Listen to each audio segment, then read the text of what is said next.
ఒక తోటలో ఒక కొమ్మలో ఒక పువ్వు పూసింది. కొద్ది పైకి అట్టే పెట్టలే. మహారాణిలా మహాలక్ష్మిలా ఆ పువ్వు నవ్వింది. ఇయ్యందరు పొలదరు అలాగే నవ్వుతూ ఉండాలని,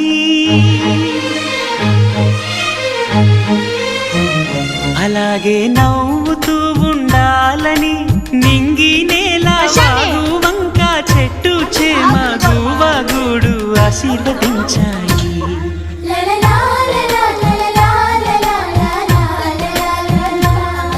ఒక తోటలో ఒక కొమ్మలో ఒక పువ్వు పూసింది. మహారాణిలా మహాలక్ష్మిలా ఆ పువ్వు నవ్వింది.